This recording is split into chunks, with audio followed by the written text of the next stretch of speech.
Hi, this is Brian Fogarty, and this is a video for Chapter 4 of the book Quantitative Social Science Data with R, the second edition. So in this video, what we're going to do is we are going to look at subsetting data.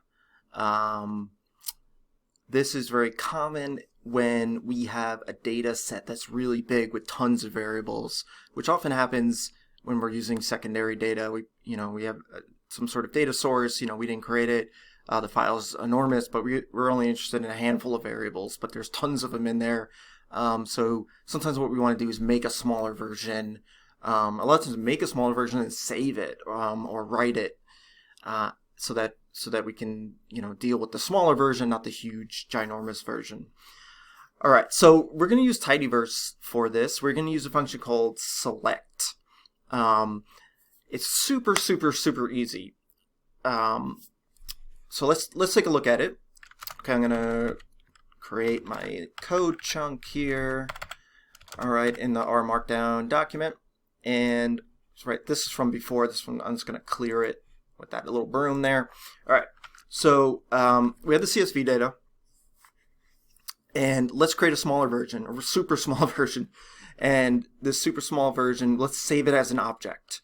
So we're gonna do SIMD1. And I'm going to use the assignment operator, and then CSV data, and then piping, and then it just select, and then you specify the variables that you want. All right. We're gonna do a super simple one. It's just going to be council area. That's it. All right. So let's highlight that, run that. Okay. So if we come up over here, we can also do glimpse. Take a look at it. We see there is a new object, SIMD1, with 6,976 observations and one variable, right? The one that we specified. Let's just click on it real quick, take a look, right? So it's just this council area. All right. I'm just going to highlight this and copy it just because it's easier to do it like that. Okay, so if we want to add another variable, we could just do total. Let's do total population. So now let's change this to 2. Okay, we save a version. So we come over here, now there's 2 of them. If we wanted a number of them together, right, kind of in a row, we can use a colon. Okay, I'm going to change this to SIMD3 and then select. I'm going to do it through, let's see, income rate. Okay, so that's with 4 variables now, but you can see how this sort of works. Okay, now one of the cool things that you can do with piping is you can combine different functions together. So let's look at an example. So we are going to use a select. Sorry, I'm going to say this as SIMD4. We're going to use the select function and also the filter function together. So let's do SIMD4, and we're going to use the assignment operator, and then CSV data. Okay, and then I should have just copied. I should have just copied above. That would have been so much easier. All right, we're going to use this. All right, select, and then we're going to use another pipe here, and then we're going to filter. And we're going to filter on a condition. So we're going to do council area, all right? And then we're going to say we just want it for Glasgow City. So we do double equals. That's how you do equals, is double equals. And then Glasgow City. So you have to have the right name there. Okay, so let's highlight that and run that. All right, so let's look over here. So we see SIMD4, there's 746 observations and 4 variables. Let's throw in a glimpse here, just to take a look. So glimpse, SIMD4. All right, so we can see that it starts here with Glasgow City, and most likely that is what it is throughout. Okay, we can combine different conditions as well. So, for example, that I include this example in the book. Let's do this. I'm going to copy this again, copying and pasting is a lifesaver time-wise, and also just so you make less errors. All right, so we're going to include here, we're going to throw in employment rate. So this is actually people that are employment deprived, means that they're out of work and they're receiving some sort of government benefit.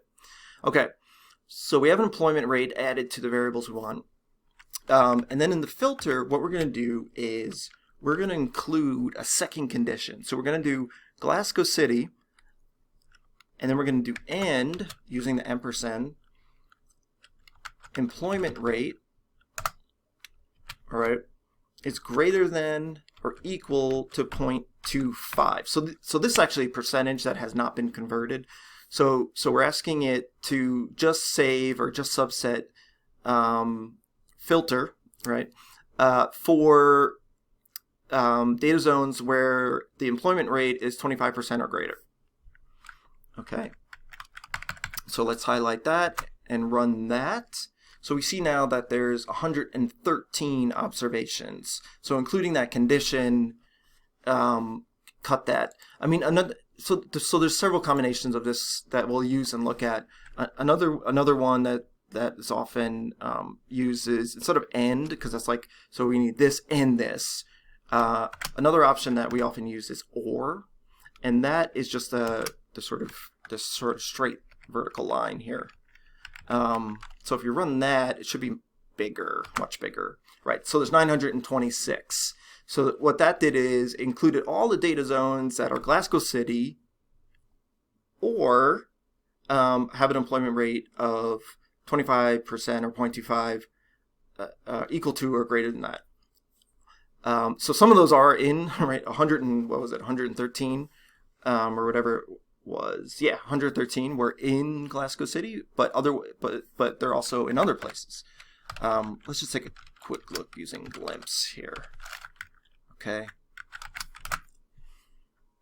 All right, so like Aberdeen, Angus, Argyll, Bute. All right, but you get the idea. So you can, again, you can use a select function to subset your data, make a small version of it. You can also use it to get rid of values, which we can do. Let's do this. Let's take a look at this. All right, so let's do this. I'm trying to think of a good way to get this to work. Doing it on the fly, never a good idea. All right, so SIMD6, I'm going to change that. Let's see if this works. I don't even know if it's going to work. Let's throw in another select. And let's get rid of working age population. So let's say we want to get rid of that. We have this subsetted version, there's 5 variables, but you know what? We actually don't want that one. What we can do is include a minus and then that variable. So working age population. Let's see if this works. We might have to do something slightly different. Let's see if it works. I'm just looking over here. Yeah, so it looks like it worked. Okay, so yeah, so it got rid of that. So we'll look at some more of this as we progress, especially when we're doing all the analysis and stuff. We'll look at some different versions of this. All right, so again, in this video we looked at how to subset and then also getting an idea here of how to combine different tidyverse functions using piping. All right, so thanks for watching. I'll see you next time.